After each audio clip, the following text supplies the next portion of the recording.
So many people tell me that they hate VR, but I think the problem is in the technique.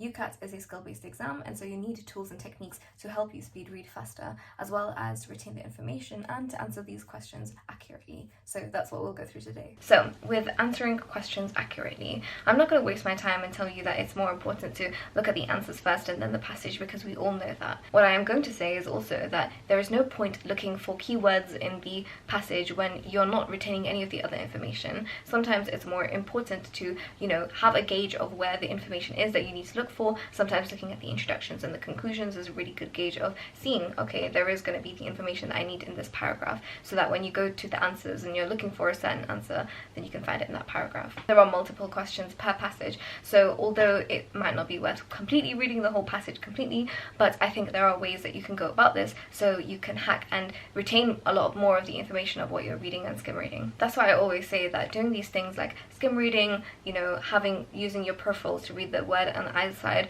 using a zigzag, using the introductions and conclusions and stuff like that is all well and good for improving your speed, for finding the relevant information. But if your baseline speed reading is slow, then you're going to be holding yourself back from a high score. Those are things that I think you should focus on. And for a lot of things like author questions, you can find them at the end of the paragraph usually. Things like strongest opinion questions and stuff like that are usually going to take you a lot longer to decipher what is the strongest opinion, and therefore it's probably worthwhile just flagging and moving on these questions. So following on from that, knowing when to flag your questions. You already know that there are different types of questions: the true, false, can't tell questions, as well as the longer style questions, which are like author questions, what's the strongest argument questions, stuff like that. So I always think obviously the true, false, can't tell questions are usually quite faster, because all you have to do is choose one keyword from the sentence and then look for it in the passage and use all of your skills to do that. But a lot of the time people can get caught up if they don't realize, okay, this is a really chunky, wordier verbal reasoning passage, or this one's quite confusing, got loads of letters and stuff like that that are not relevant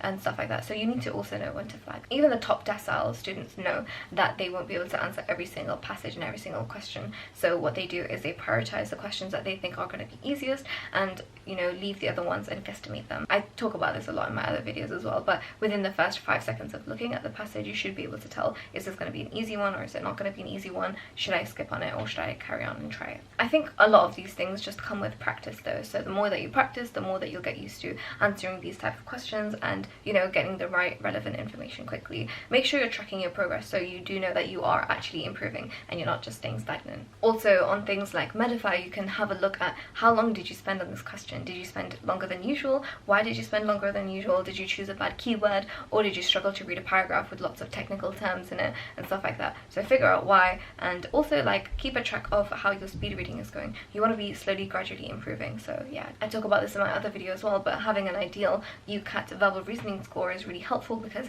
you can track your progress and hopefully you can see yourself improving. Also, it's really important to know which subtest you're weakest at and stuff like that, but I go through that in other videos, so let me not bore you here. But to finish off my last point, it's really important to make sure that when you're going through and doing your practice tests, obviously doing them timed is a given, but when you're doing these practice tests, you need to make sure that you go back and analyze your answers, because you want to make sure that you are, for example, seeing exactly what type of questions are tripping you up, what is making you take longer on these questions and those questions.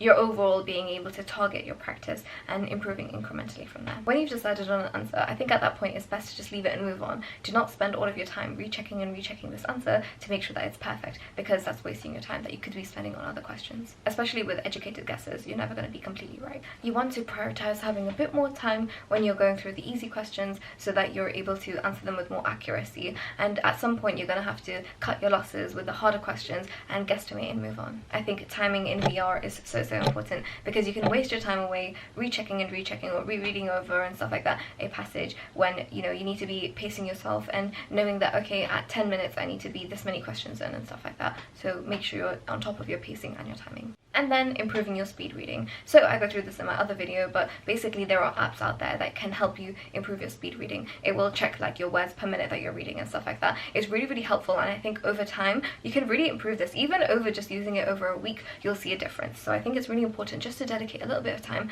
on this, and especially if you started early, this is an amazing skill to use, because it's not just testing the fact that you can find the relevant info and stuff like that. It's also testing your speed reading and stuff like that. That is something that a lot of people just don't talk about, but I'm guaranteeing you that the top UCAT scorers are doing things like this. So yes, I did make a VL video last year, which I think is even better than this video. It goes into so much more detail on every single step, so I would highly recommend checking that one out. I also have other videos on all of the other UCAT subtests, as well as walkthroughs and stuff like that, so check out on my channel, as well as videos helping you get into dental school and stuff like that. So yeah, that's all from me. I'll see you in the next one. Bye!